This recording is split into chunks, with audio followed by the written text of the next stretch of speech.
Okay, thanks, Mikaila. So I have my own small business. My business specialises in strategy, innovation, and marketing consulting, and mostly to the HVAC and built environment space. So we help everyone from helping them with either new ideas, new products, commercialising HVAC systems and ideas, right through to marketing those products out to market. Thanks, Liza. I'm also on the AIRAH board. That's my other day job with Mikaila, of course. And it's been a wonderful opportunity to meet a lot of women, especially women of AIRAH, through this whole organisation. Thanks, Liza. Elizabeth, what's your background? What do you do? Thanks, Mikaila. I'm the marketing communications lead here at Kirby. We're a wholesaler to the industry and OEM, and we have 62 branches around our network. I've been in the industry for 12 years, and I've worked as a coordinator, a content specialist, and largely in communications. And over the last couple of years, my role has evolved into more of a brand management role as we were taken over and we did a national rebrand. I undertook some studies this year, which was a great way to spend COVID and achieve some professional growth. And I'm also a mother of three. I'd say children, but they're young adults. So that's been another interesting transitioning from dependent children to somewhat independent children, which has assisted my my career a little bit. Thanks, Elizabeth. Christie, your turn. You're on mute. There you go, I mute myself. I'm not used to that one. Most people would like to mute me though, unfortunately. I've been in the HVAC industry for over 20 years now, which is quite surprising when I think about how long that's actually been.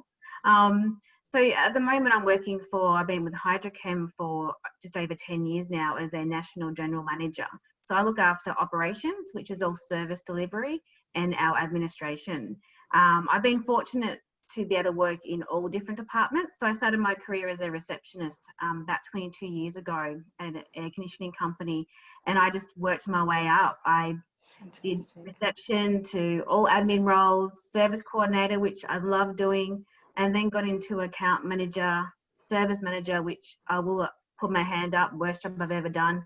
It is the most challenging by far. And yeah, into the general manager role. I enjoy challenges. I enjoy putting little pieces of puzzles together. I like to look at a problem and sort of put it out there and problem solve it to change it and tweak it and make it something that's a lot better for the team, basically. So yeah, that's a little bit about myself. Thanks, Christie. For anyone who doesn't know me, I'm a director at GWA Consultants. And as Liza said, I'm also on the board of directors of AIRAH, and I am the chair of the Women of AIRAH STG. And I believe we've also got M.AIRAH online, who is also on the board of directors of AIRAH and is the associate director of the Women of AIRAH STG. Okay, now for the trickier questions. What challenges have you faced since the beginning of COVID, and how did you overcome them? Professional, personal, any way you'd like to answer the question is fine. Liza, you're on mute. Thanks, Mikaila. I've just learned so much through COVID. I've seen so many businesses adapt and really challenge what they do. I think, one of the key things with COVID is that we're so used to being busy. And when it stops getting busy, you go, I'm not used to this. I'm way out of my comfort zone. What are we going to do next? And one of the new roles I picked up during COVID is that I became a business advisor to small businesses as part of the ASBAS program for the federal government. And you know what I really love, just speaking to these small businesses, regardless of whether you're in hospitality or in tourism or in HVAC, people have very similar challenges. Firstly, it was really about, you know, a lot of people were thinking, is it just me? And it was like, no, it's the environment. So you just have to adapt with the environment. And my analogy to COVID was that it's like that tip that you get when you're at the beach. And I don't know how to swim, so I don't know why I remember this analogy. People say to me, if you ever get caught in a rip, you can't swim against it. You're just going to run out of puff and drown. You need to swim with the rip and get out.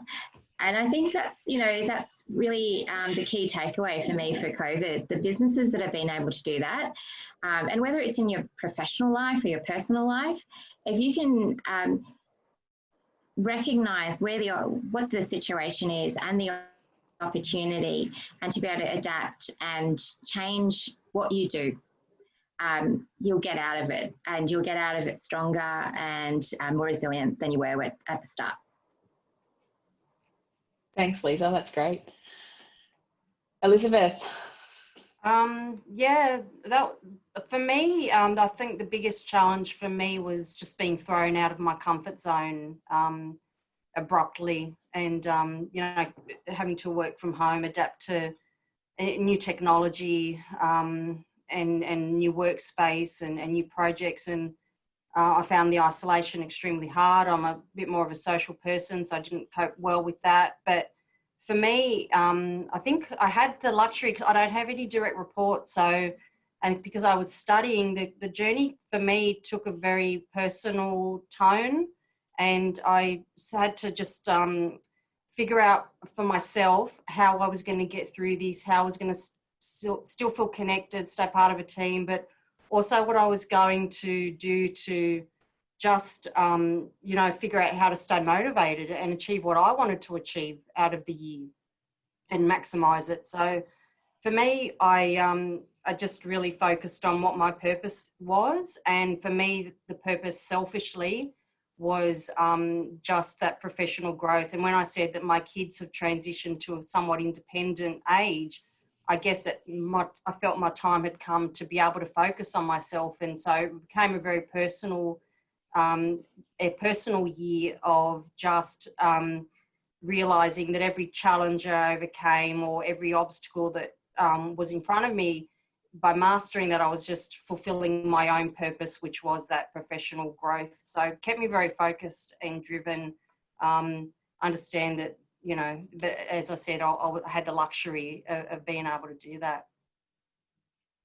But I think purpose in itself is a great motivator. So, you know, for me, just to use that as my prime motivator throughout the years has been really beneficial. That sounds like a huge challenge, Elizabeth. I've got a lot of problems. Yeah, a lot of stuff. It sounds like quite the year. Christie. Yeah, for me. Sorry, okay. Yeah, for myself, though it may sound bad, I was actually energized by COVID. It gave me the opportunity to actually get my teeth stuck into something and being able to change. You know, working for a privately owned company, I've been in a public sector before. It's great, but it also has its challenges. We don't have the infrastructure as many of the larger organisations do. So as an example, we have 250 employees nationally, but only 30 of those could work remotely. So that had its own challenges as well. We are essential services providers, so if we stopped doing what we were doing as a team, the risks of Legionnaire's disease would increase out there as well. So we had no choice but to continue working. The challenges was to motivate the team, and often I had the question, because I ran our COVID plan nationally, was, why is HydroChem, why are you risking the lives of the employees for business? And try and explain to them it's not about that. We're all coming to work also to protect the lives of the public as well. We can't simply just shut down our cooling towers, and all of the office buildings, though most of them are empty, are all still running their plan, and they can't shut down most of their essential services side of it. So having to come up with new ways to explain to them and to make them feel comfortable when they're coming to work. So we really focused on, first of all, looking at how we can improve the overall safety in the business. So that was focusing on our people first, not just down to PPE, but what their mental health as well. We in Victoria as our head office, so we have about 120 people based in our Victorian office. So we end up zoning into 4 different zones that don't cross over. I went through and split everyone up. So we had, if we shut one zone down, we could still operate the business. So that made people move out of their comfort zone as well. So not one was I making them come to work, I was also moving them where they felt comfortable away from their team as well. So it only took about a month for them to actually start feeling comfortable though. We had, we've got sanitizer stations everywhere. We also started making it as well in joint partnership for a company that our owners are very good friends. His business being in coffee was suffering, so they went to a joint partnership and started to create some sanitizer to keep his business going and to keep his employees employed. So that was a really good news story as well. We weren't trying to operate to make money, it was more operating to make sure that we're all employed. And the success part of that was we had all employees on full-time the entire time through COVID, which has been a really, really good achievement as well. And our field staff, they're absolutely amazing. They didn't complain once. The amount of times I've had to go get COVID tests at the start, getting told it was a 12-day delay before you actually got your results back, and then having 5, 6, 7 of technicians off. It's just very, very stressful, but remaining calm at all times. I often got questioned, why are you so calm? I wasn't calm when I went to my office, that was for sure, or when I was on the phone to the people, or I have a couple of people that you vent to, that you go to and you just offload, and then you go back out and be all happy again and be that confident person that everything will be okay. So that was the challenge of making our team feel comfortable, and also just reminding them how valuable they are and how valued they are. And I honestly think they do feel that way. And many of them have really thanked the company for everything that we have done as well. So that's a little bit of the challenges. Christie, do you feel like it sounds like you guys handled it pretty well, but did you find that staff were less engaged than they were previously, with less face-to-face time? Definitely. And we have different teams. So when we're talking from our service technician point of view, and we have 130 of those national, they haven't had face-to-face meetings since March now. We were fortunate enough that we launched Microsoft Teams in March. It was just a coincidence. And where our technicians wouldn't really adapt that type of technology, they got used to adapting the technology. What I've seen my service managers do is improve their engagement with their teams, not just having their once a month meeting with them. They're using Teams now to communicate, whether it's just a business chat or a general chat. They're really trying to get that more engagement with their teams. From an administration point of view, it's slightly a little bit different, because in our finance teams, they're so used to working together in a team, and separating them had its challenges, but they still use Teams to communicate. So that part of it, I feel like I'm always on a meeting. I felt with COVID, I don't get off a meeting. And honestly, it was probably like that beforehand. I probably had my downtime from walking from one meeting room to the next meeting room. Now it's like, okay, let's flick to next meeting after next meeting, and not even getting 5 seconds to get up to get a drink before the next one. So I feel like life has just become meetings. I'm not sure if anyone else thinks the same. My downtime between meetings has actually become putting on a load of washing, which is nowhere near as fun as walking to the next meeting. Exactly. The other challenge is being a national company, and definitely in COVID. And I'm used to it in water treatment, our legislation is different nationally, but with COVID having different set of rules nationally, that was hard to keep on top of. It was a constant, juggle of, well, where's New South Wales at now? Where's Victoria at?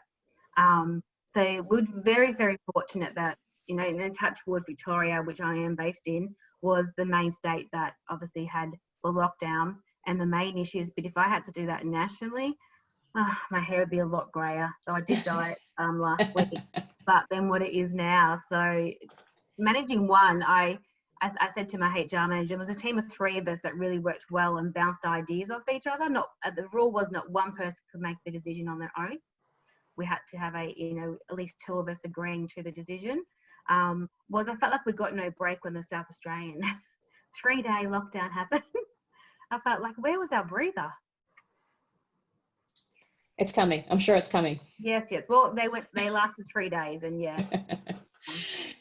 Liza, is engagement and challenges with engagement something you've come across in your small business advisory work? Because I'm a small business, and that was what I found was one of our biggest challenges, was that line between keeping everyone employed and keeping everyone not only employed but actually engaged. Yeah, it's a toughie, especially working from home. So when I started my own business about 5 years ago, so having before that I'd worked for Affil.AIRAH for about 7 years, and then decided, look, I'm going to start my own business. And the best thing about it was working from home. It was amazing, and everyone's discovering that now. But then there bad things about working from home, as everyone's discovered. You're on all the time and having that separation. So you go from how do you work by yourself to how do I work remotely with a team. So I'm in Sydney, my business partner is in Brisbane, I have graphic design in Indonesia, and we had 5 years to do this. We didn't have much and to get everything together. And one of the first things we found is like, look, it's great. Everyone gets excited about Zoom meetings and everything. And it was Skype in the olden days, 5 years ago. So we had Skype, which was really bad. But one of the things, a real game changer was were the collaboration tools. Because as you know, running multiple projects all the time, keeping on top of that when you've got people in remote locations, how do you engage people and try and stay on top of everything? So we adopted Slack. I don't know if anyone here uses Slack. We love it because I can have, I've got all of our projects as channels, and we can talk with our external suppliers, customers in these channels, and you can just stay on top of it. And we use that as our collaboration tool. So that went some part of going towards, having a fully virtual workplace. But one of the things that we noticed we really miss as a small business is the randomness. Like, it's great you have face-to-face virtual meetings with everyone in Zoom, but it's people that you know. So all the time, whereas I miss the randomness of rocking up to a conference and meeting 20 randoms, and of which 5 of them you really click with and you become clients, lifelong friends, inspirational role models, all of those things. We really, really miss that. So having that engagement piece, trying to get people involved. Like, I really love what AIRAH has done today, which is we wanted this to be purely networking. Afterwards, everyone can have a chat and get to know each other, because I miss that. I miss having interaction with people outside of your organisation and learning from them as well. I have found too that, those conversations, when I had to come back to the office as quickly as I could, and I think you do get energized by other people's, by conversation with people. So it's that aspect of that spontaneity, and they call it bounce, bouncing off each other. But I do enjoy that energized feeling. Yeah, it's so true. And so I went to my first real conference 2 weeks ago with real people in a real room. And it was full of business advisors. And we said, okay, what are the top 3 things everyone wants to do? It's like learn lots, but it might be something different. And the number one thing was, I just want to see and meet real talk to people in person. And it was amazing. The room was really energized, and you felt like, wow, I feel like I'm almost half normal again. And even yesterday I went to an AGM, and again, like a dinner, and afterwards, just walking through Sydney, I just feel like people are starting to come out of their shell and saying, look, it's okay. Everything was in a really COVID safe way. There was only 4 people per table, and, there is no buffet lunch. It's all, individual served. And so that's different. But the interaction with real people, it's like, wow, this is so good. Yeah.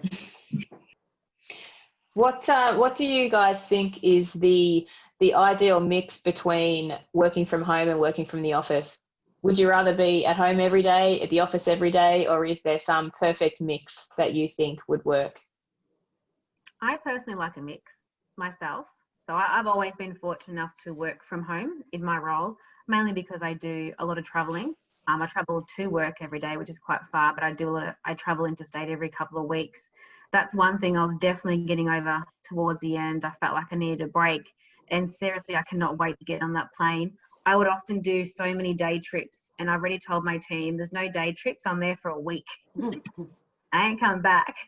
So on that side of it, I enjoy going in to see people. I think that's a very important part of it, but I also need to have the time where I've got no one around me, so I can just concentrate on getting through a list of things I need to get done. And for myself, it's balancing as well. I have a 6 and 8-year-old, so to allow them to do some after school activities, I need to be able to balance and work from home. I would often be watching gym, doing work at the same time. And you see so many other parents as well doing the same thing. They'll have their laptops, they'll be multitasking.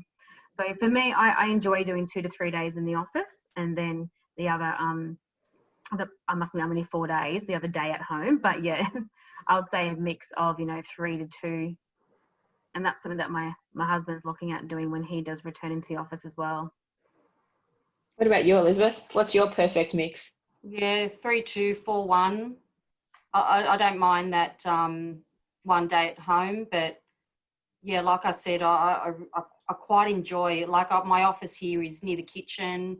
We've had new employees start. They pop in, say hello, have a little chit chat. But I don't begrudge any of that. Like you were saying, Liza, it's nice interaction. It's people contact us, and those things are sparks in my day. To be honest, just meeting new people. We've got a lot of new faces around here, and why would I not want to get to know them and to interact with people? I think it's just a great energizer for me. So 3-2-4-1. That's good. Liza, I don't think I need to ask you.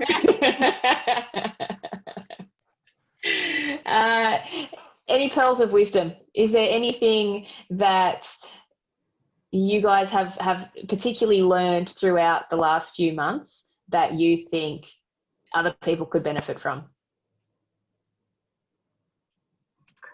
I'll start there. For myself, it was just slowing down. It's amazing how every day I'll get to a point where I'd even walk into the office and go, I'll be on a meeting on the way into my office, and I'll close the door because I'll be in a meeting and I'll barely come out all day. And that was every single day.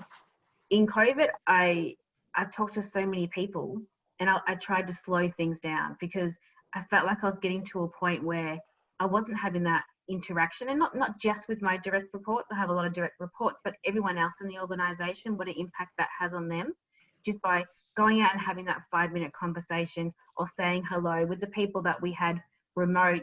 I would often try and do a sort of rounds. I wrote down in my book of how many people I was going to try and touch base just quickly and see how they were going. I think that's a very, very important part, and I really hope, even from a personal point of view, that I don't go back to my crazy life every weekend where it was full of parties and catching up with people and this activity and that activity. It's just been nice to slow things down and appreciate what we actually do have, and appreciate what we have and how much we actually don't need. Yeah. Is another big thing. So my kids got really excited over this whole break, and they were home a fair bit, just obsessed with board games, and they very much love their electronic games, but just playing your basic board game. I taught my 6-year-old how to play Yahtzee the other day. I swear Yahtzee is about 40 years old by the look of it. but it's just enjoying having that time. Oh, So slowing the pace down. I think I learnt some big lessons this year that I'm still working through. But one of the big lessons I learnt was just accepting that we're all different and that providing flexibility works. You know, letting go of judgment and my rules are the rules, that you have to be at the office, or you have to have your screen on or whatever, you know. But so I think COVID for me has been a good lesson in embracing diversity, and that what works for me doesn't work for other people, and just continuing that tolerance. I think that's something really good that will come out of this, and the fact that workplaces are more flexible. Hopefully we'll all come out of this more tolerant of each other's needs. Vulnerability was another big lesson for me. Just that, you know, putting yourself out there, embracing new opportunities, staying brave. I think as women, we tend to be a little bit risk averse, and it's hard to take risk. And for me, as you three women know, this was a risk for me. But I think you prepare. One gentleman that a lot of us know very well, said to me once, you might have been standing next to me, Mikaila, he said, just say yes and then prepare. So I think that's something good that we can all take away from that. So yeah, that were a couple of big lessons for me. The other thing, if you're asking me about pearls of wisdom, for me, it's very much about celebrating the small wins. And I don't mean that just to be sort of frivolous, but I think there's a lot that's been written, and there's a lot of value in that progress principle. And COVID especially has been a time when it's been, those big wins are hard to come by. And, you know, I'm not in a senior management leadership role, I'm not in the ELT or anything here. So for me, sometimes you think, okay, a big win by their standards is hard for me to come by. So I focus on small wins, and whilst they are smaller, they happen every day. And you just have to be in the moment and acknowledge them, acknowledge them and celebrate them. And I do celebrate them. Sometimes other people think I'm silly, but they're really motivators. They help you help your self-confidence, help you move to the next stage and achieve momentum in whatever you're doing. And I've had some big projects to do this year, and I'm still trying to wrap them up. So for me, celebrating the small wins is a real a good thing for me to focus on. And also, you know, celebrating the small wins and acknowledging the small wins of people around you is important, because what we think, you know, we might not think that it's a much of a thing, but for them it's a big thing. So that's something that is very simple for us all to do, but the small wins are something that, yeah, I do, that resonates well with me. That's great, Elizabeth. Thanks. Liza, what are your thoughts? Yeah, pearls of wisdom, there's so many. I think, you know, 2020, far out. I think all of us should look back and think about what you've achieved for the year. And it's amazing just to reflect. I remember when we first got into COVID, and it was, you know, little things like enjoying takeaway food out in the backyard, you know, with your family, and all the small things, just enjoying that. And then we actually reflected and thought, oh, maybe it's, you know, we didn't have to adapt much because we had no life to begin with. Like, so as a family, you know, celebrating all of those really day-to-day type of things that you take for granted. And personally and professionally, I look back and think, gosh, there were some tough times, definitely. But I look back and think we had some really great things I would never have done or achieved.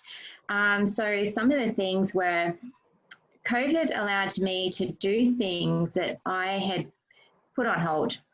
that I wanted to always do. And one of them was we've always wanted to mentor a student and give back to the uni that Nathan and I went to uni at UNSW.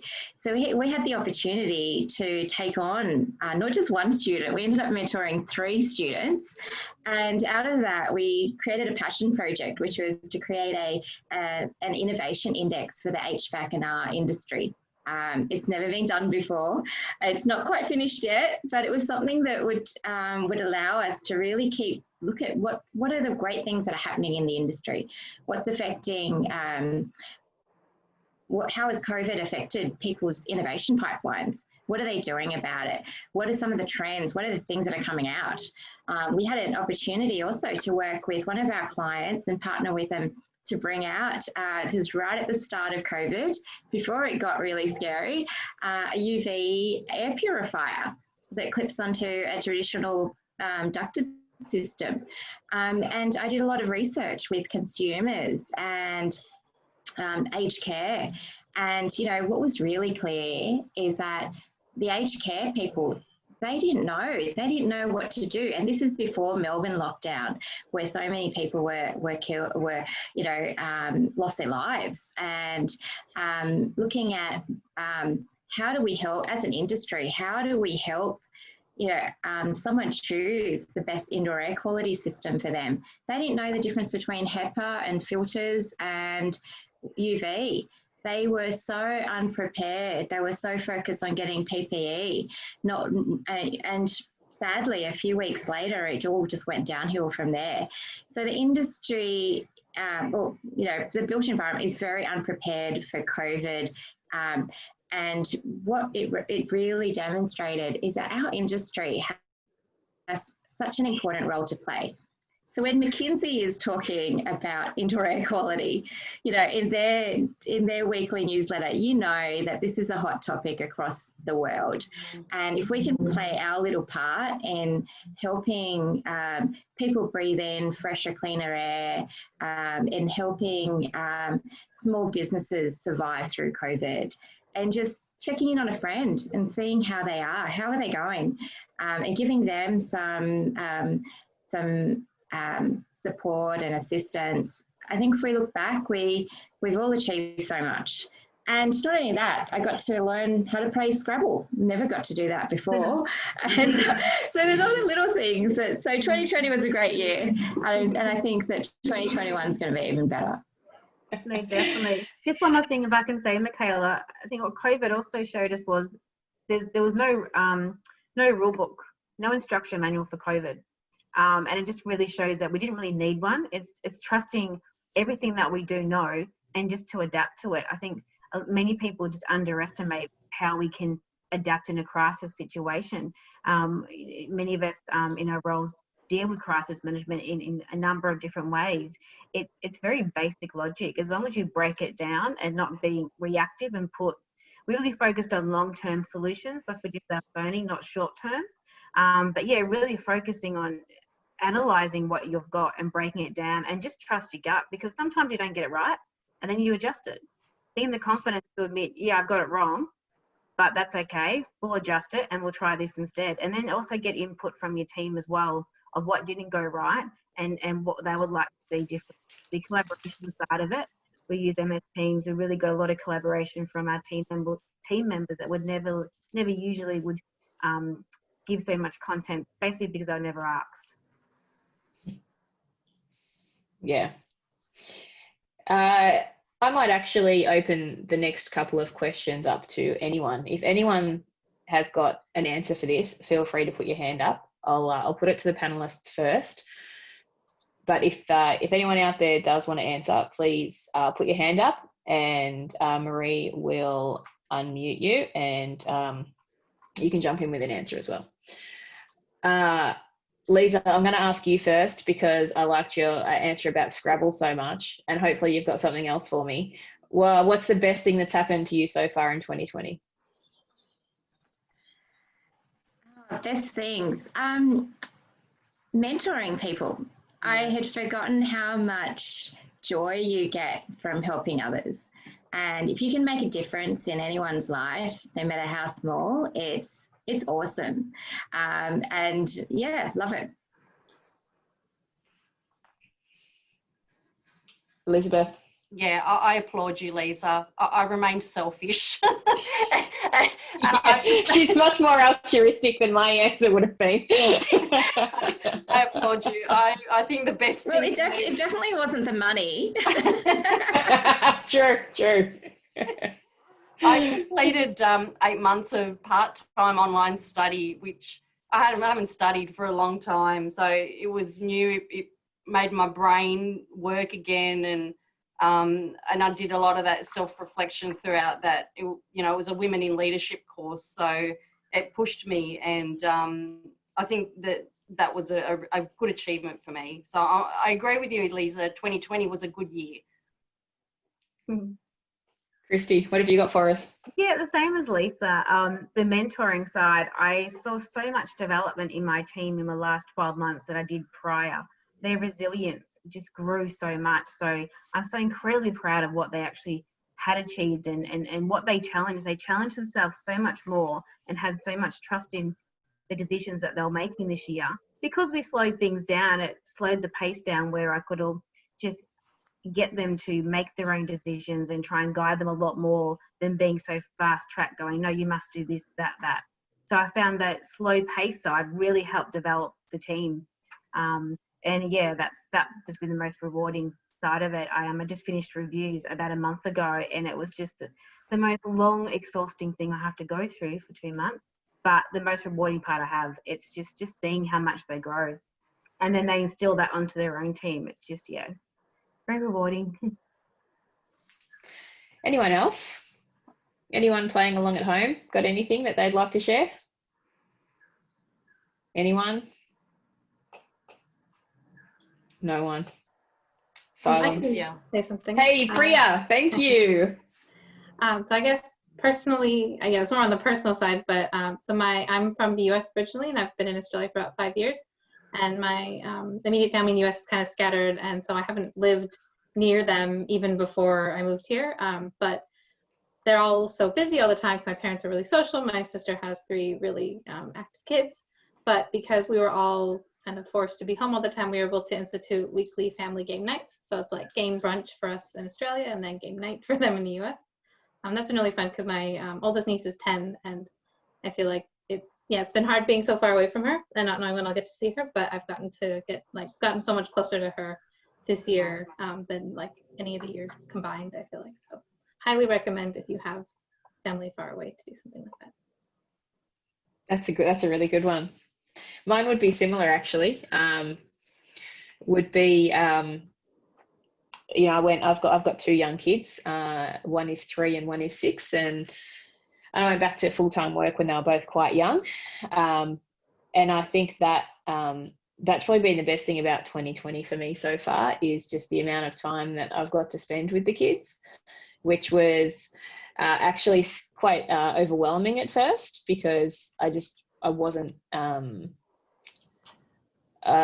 it was a big change, change is scary, I think, for most people, and kind of having your whole world turned on its head, and then suddenly having this pressure as well of, having to be your child's educator and full-time entertainer, and which probably comes quite naturally to a lot of people out there. But that was probably my biggest challenge and my biggest positive takeaway from the year, was just that amount of time that I got to spend with my family that I just wouldn't otherwise have gotten to spend with them. Who else? Cynthia, have we given you enough time to think? Yes, well, that's exactly what I was going to say, as well as, so first of all, having time to think has been really good.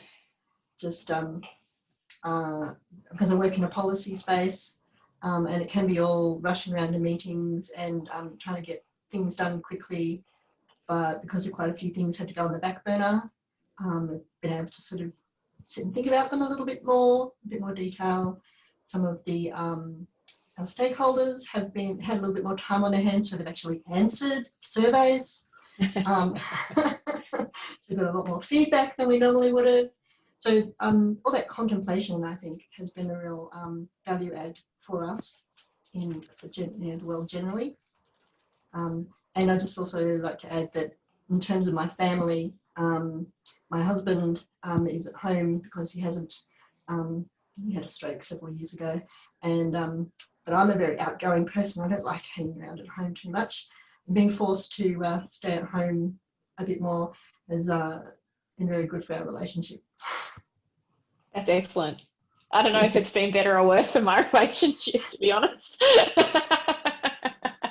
Yeah, the amount of times I've said, will you just close your office door? Seriously. Don't you have somewhere else to be? Ben, what's been the best thing for you in 2020? Oh, you're on mute. Yeah, I think what I've seen is discovering, having a glass of wine. I'm in Oman and I'm up to my 10th alcohol-free day. but who's counting? Yeah, who's counting? I think it's what I've seen is discovering talents that I didn't know people had, or allowing them to come out of their shells a bit more, and it's been great to find skills that people didn't that I wasn't aware of. People were forced to, if you like, to take decisions on their own that they normally would have asked other people about. And hey, people are really good at that. It's and also Liza, your mentoring. I've been doing a bit of that, and it's really great. Yeah, It's excellent. Anyone else? I think Simran, is it? I keep seeing you guys laughing at each other. I know one of you's got something to share. So So do I. Okay, I think the next one. Just unmute them anyway. Yeah. We want to know. Yeah. So I think the best thing which happened with me this year was getting a job. This is my first job. So as a graduate, I somehow managed to bag this job in the beginning of the year, during March. So I was really scared that I might not get a job because of the COVID situation. But fortunately, I did. So I'm really happy to step in the industry and get to know people. So that's the best thing. Excellent. Congratulations. Thank you. Esther, you have to go too now. I think, and Melanie, you'll have to. No, don't do that, because then they'll all turn their monitors off. Hi, good afternoon. I actually typed a note in the chat bar. I use this time to get accreditation in international standards for environmental and OH&S through the international standards. So that was a project that I've been putting off for probably about 18 months. And so it was a good opportunity to concentrate on both of them, do all the audits and go through the certification and achieve the certification. So now the main aim now is to maintain that certification year after year. Oh, fun. The gift that keeps on giving. And I think I've had to put up, we're already a quality assured company, international standards. So, and unfortunately, I've had to job myself in to be the quality manager, the environmental manager, and the OH&S manager for systems anyway. But they're paying you more for that, right?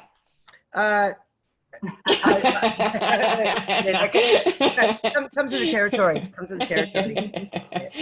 I think I did see you put your hand up, Esther. Feel free if you have something to add. Oh, we can't hear you. Oh. You work on it. We'll come back to you. Put some headphones in, that might work. Okay, I've got another question that anyone can answer. What is the funniest thing you've seen on a video conference this year? I think that Mikaila would like to answer that herself. No. My family's crazy. No one wants to know what goes on here. I need a lock on my door. That's what I need. I was on a Zoom meeting last night, and my son just had his 4 wisdom teeth out, and so he was at home for an hour and then barged into the meeting. I didn't realise my camera and my microphone were on, and he presented me with a tissue full of blood and about 2 by 2 centimetres of flesh in his mouth. And I'm like, what the hell? And so that was pretty funny from my part. So I've had 2 good ones so far. I've had my 3-year-old has like a blow up unicorn that she bounces around the house on, and that is her mode of transport. So if she's sitting on the lounge, she'll get off the lounge, she'll get on the unicorn, you know, she'll jump into the kitchen to get a snack, she'll jump to the bathroom, she'll park the unicorn. That's it. That's how she gets around the house. So I've been on a meeting and she's bounced into the room. She's also wearing an Elsa costume with like a long flowing glittery cape. So everyone on this call got to see my child just majestically bouncing out of the room in her Elsa dress on the back of a unicorn. It's pretty special. That's pretty good. The other one was at Outlook 2020, where the poor girl on the help desk had to watch my husband getting changed in the background. Oh no! So that was great. My sound wasn't working in the networking cafe at Outlook 2020. So I'd spoken to the help desk table, and because there was like this glitch where they couldn't hear what I was saying and I couldn't hear them, I had no idea what was happening in the background, and she's just suddenly started snickering, and I've realised that no, that's my husband's in his underwear. That's great. Is he embarrassed by it, or is he like a proud? Oh gosh, no. Proud If you met my husband, you wouldn't be asking that question. I'm surprised he didn't turn around and do a little dance. There's still time for that, I suppose. We can all live in hope for the next half hour. Yes. Anyone else? Yeah. Has anyone else seen my husband's naked? No, not your husband, but during one meeting I had, there was a 5-minute break period, and everyone went off and did things. But of course, one person forgot to mute, and she was discussing in great detail with her husband about cleaning the toilets and how disgusting they were. Well, that definitely could have been worse, Ben. It could have been worse, yes.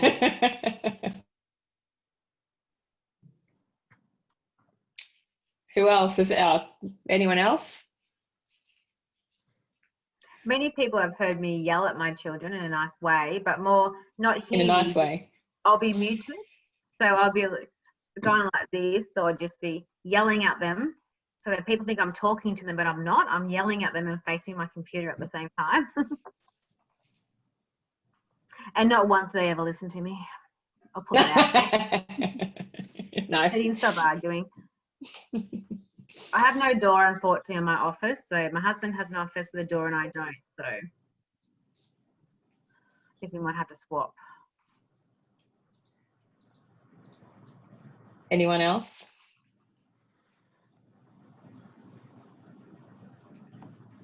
Okay, I've got another one. What's been, we've probably already covered this one. What's been your silver lining over the previous months? So I think the panelists have probably covered off on this, but if anyone else has anything, please feel free to share it with us.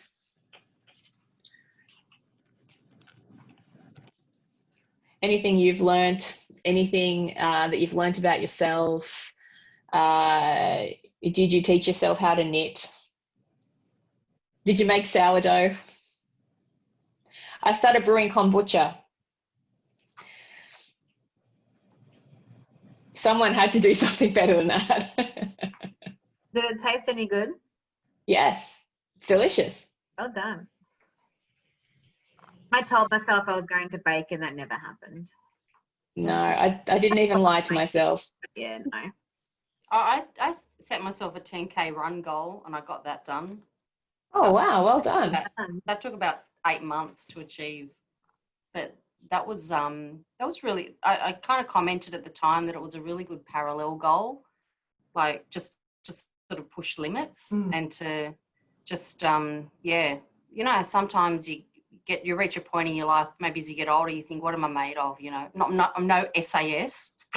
I'm not ready to take SAS on, but I thought, you know, I want to do this. So that was really good, achieving that. Just realise that sometimes what you think you're capable, you're capable of more than you realise. Yeah. Cynthia. All right. I taught myself to make homemade soap. Oh. I laugh because I did too, Cynthia. You did? You got into soaping? I am the least sort of handy person I know when it comes to those sorts of things. But my kids, for some reason, are obsessed with making soap. So, Cool. Yep. All right.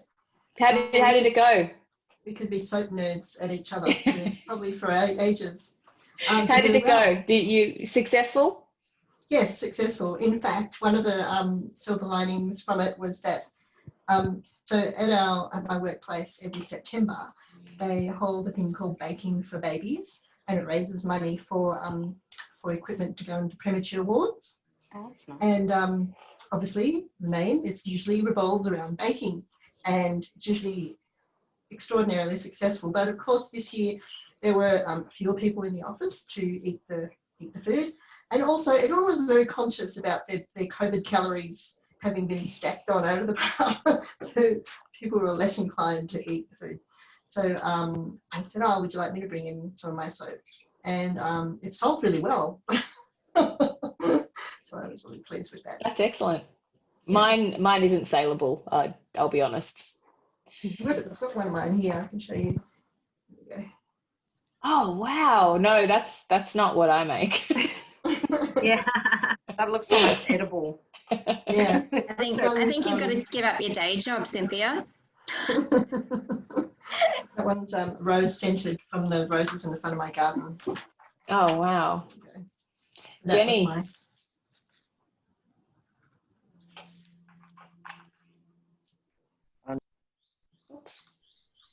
Oh, sorry, Jenny. I accidentally muted you. Could you unmute yourself again? There you go. Have you got me? Yes. I love cooking, so I decided, since I had done none, to master wasabi oysters, ponzu oysters, 3 cuts gin oysters. Then I moved on to chili jam, sweet chili jam, and pickling a whole stack of condiments. We've got olives, we've got onions. Yes, I just keep going. Geez, Jenny, are you still in Tasmania, Jenny? I am. I'm in the belt. Oh, and that's the other thing I did do. I kind of got stuck here in Tasmania, so I've made the decision to move here. I haven't advised. We're coming to visit, Jenny. We're coming. Well, yeah, that's what I was getting at, Aira. I haven't advised work since I run my own business in the Northern Territory that I might not be coming back really, but I'm going to do that in the new year. That is exciting. That's very exciting. Although your place in Northern Territory sounded quite fun too, and I'll be disappointed that I missed out on meeting your neighbour. Yeah, well, he still rings me up and asks for tips, and he's half the reason I've been doing my little cooking ventures and so forth, because he's a very good cook and he likes to know these things. So yes, but Thanks, you never know. Jenny. It's not too late. I'm not selling the property, and if I do, it will be to him anyway. Oh, perfect. As long as we can still have a holiday on your property, that's fine. Not a problem. Alexis.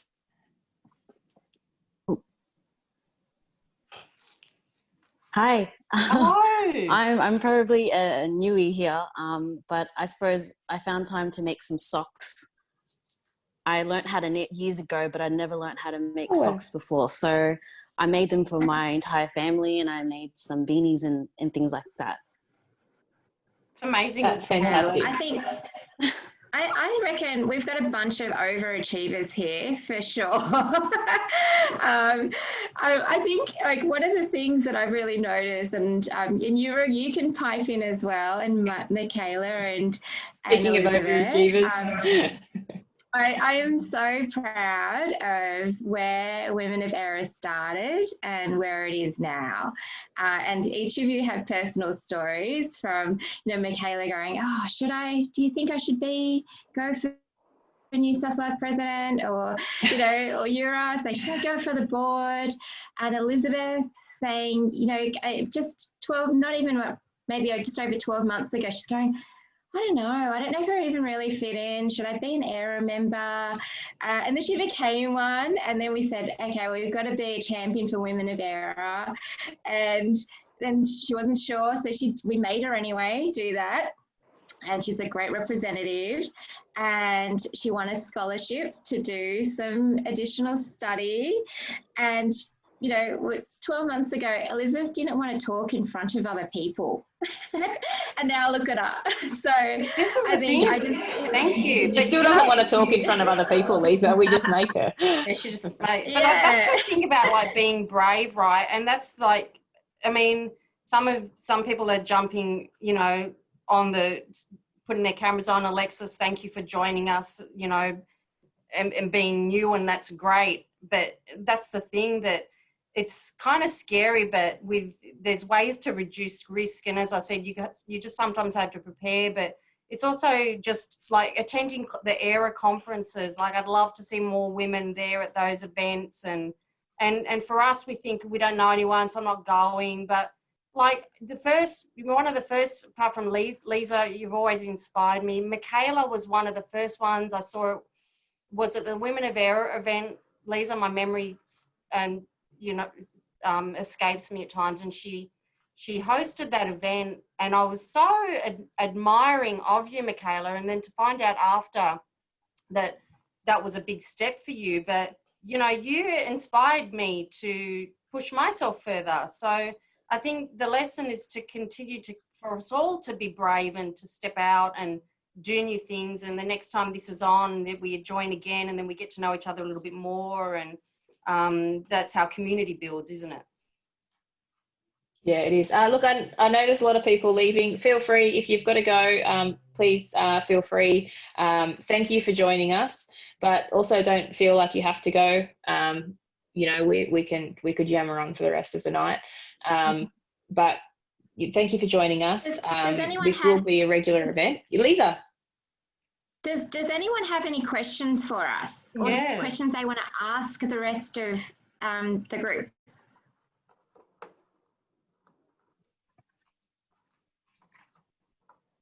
When are the free drinks? Like, I don't know. As soon as possible. I'd like to know how you affiliate yourself as an individual or as a HVAC company with AIRAH, Women of AIRAH. I myself, I've been in the industry for over 25 years, and I've been asked a lot to come into be involved in like the AMCA and things like that, and I've always pushed it to the side, and more the networking side of it I pushed to the side. But I think with COVID, I think it's made me realise that I want to become more connected now rather than disconnected. And I must say, I've really enjoyed this event. It's been the first type of event that I've been to. So how would I become? I certainly feel I've got a lot to give to the industry as well. What can I do to become involved or participate more? Oh, excellent. Great question, Melanie. So the Women of AIRAH is, we get this question a fair bit. It's not a separate division of AIRAH. It is, it's actually a special technical group of AIRAH, just like we have infection control, STGs. That's not a good example. Lisa? I was just going to say, well, how did you resilience, the resilience STG. so basically, we try to encourage people to just become members of AIRAH and get involved with AIRAH. We run these events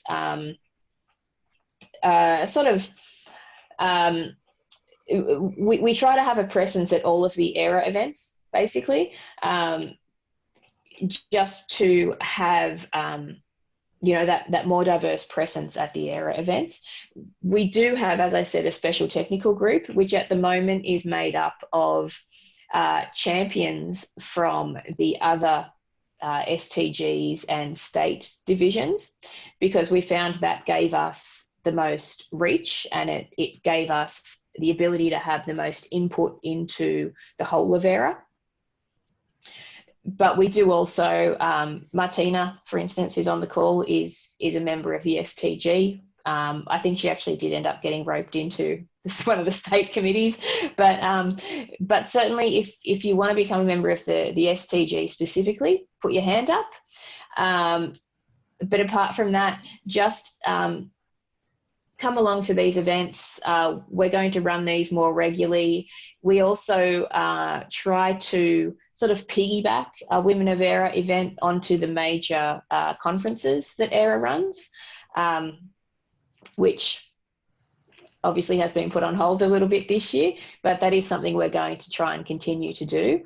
And again, sort of aligning ourselves with the other STGs and state committees allows us to be able to do that a lot more. And we've also quite happily ended up with 3 of us on the board of AIRAH. So that actually gives us a lot more scope to, infiltrate the ranks. Absolutely. So which state are you based in? Victoria. Oh, Victoria, okay. Who do we have in Victoria that we can introduce you to? I mean, at the moment, we don't need to physically meet anyone. We're all online anyway, so you can be anywhere. But we do get together, and I think we've made amazing friendships and relationships through Women of AIRAH and these events that we hold. And before you know it, there's a conference or an event, and we either catch up before or after and make sure that we accompany each other, because initially it used to be quite intimidating to show up to those events and not knowing anybody. It's made a big difference for us. Yeah. I agree that the relationships are developing, Melanie. These women that I know, Christie, I'm only newly connected to, but we'll stay connected to. Next time we go to an event, we see each other. It's just attending, being active and attending functions like this and events when they're in our states and just building relationship, isn't it? And then the opportunity comes. Yeah, making the effort as well. I must admit, I haven't made the effort in the last few years, trying to balance, my new role and having children and making excuses, to be quite frank about it. I really enjoyed all the industry seminars I used to go to prior, so I definitely be making a lot more of an effort now that I've got reconnected again. So thank you. Yeah, I think a big part of it is just coming along. Sorry, Liza. Yeah, and one of the things we found with AIRAH, so Women of AIRAH, they started because they wanted to create a community, and they said a lot of people don't have a community of women in their own jobs or in their own roles. So being able to bring together that, some shared experiences about the industry, and as Ben rightly says, there's a Refrigeration 2021 conference, and we'd like to have more Women of AIRAH on the committee. And that is something that AIRAH has done. We took the panel pledge, at least 2 or 3 years ago. Yeah. So we're really conscious of, I know I don't put my hand up for anything, but if someone taps me on the shoulder and says, Lisa, can you help with this? It's like, yeah, of course I will. And so recognizing that women don't necessarily put their hands up. So if we need to, push someone to the front and to volunteer, it's great, because it means that other students or new graduates have these other role models in the industry as well. And so whether participating through conferences, so if there's an area of expertise that you want to get into, not just as a woman, but as a professional, and to develop your own skills. I know through this whole process, it helps you develop your presentation skills or leadership skills. And one thing we recognise that women don't do very well, the research indicates that we don't network. You know, we go home and go, oh, okay, it's 4:55, I've got 10 other things to do at work before I go home and pick up the kids, do school drop off and so on. But we don't take time out for ourselves.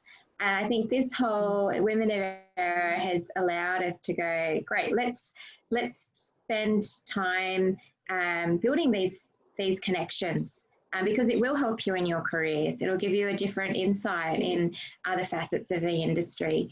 And like Ben said earlier about mentoring, like there's those type of opportunities too. And you're never alone. If you've got any questions or want to get some ideas or advice on something that's going on at work, you've got a network around you of people that can support you. And I 100% agree with that too, Lisa. And you don't have to be in a management role. You don't have to be in a mentoring role to add value and share. It takes so many of us to have different experiences, and we can bring so much to the table with our experiences and our knowledges. It's many people just think they need to come to these conferences because they're in management roles, but that's not the case. So that's very important. That's how, you know, you develop in your career as well. Yeah. And I know I don't. I just go for the food and the drinks. Yeah. One day I might. Sorry, go on. No, go, Ben. I was going to say I really missed ARBS, which I think earlier this year. I walk the whole room, and because I've worked for quite large HVAC companies, I run into so many people, and the amount of kisses are hello, hello, hello, hello. Like I love the whole time I'm there because I get to connect with so many people I know. I don't look at much, I must admit, but it's such HVAC Mardi Gras. It is, without a doubt. Like I even go to the gym even harder beforehand, and I make myself more confident and get all excited. I must admit, this year, because it didn't happen, I just threw everything out. Stopped going to the gym and. We did last ARBS in Sydney. Well, last ARBS was in Sydney. We had the Women of AIRAH breakfast beforehand, and that was actually a great event. And it also gave us sort of a group of women to explore ARBS with, basically. And I, basically, picked up a group of women at the breakfast, and that's it. We spent the next kind of day and dinner. Then we sort of all ended up spending the whole day together. It was fantastic. But there's no way, I think especially for some younger women in the industry, it's quite daunting walking into something like that. So having the breakfast beforehand to make those connections actually really helped for a lot of those people.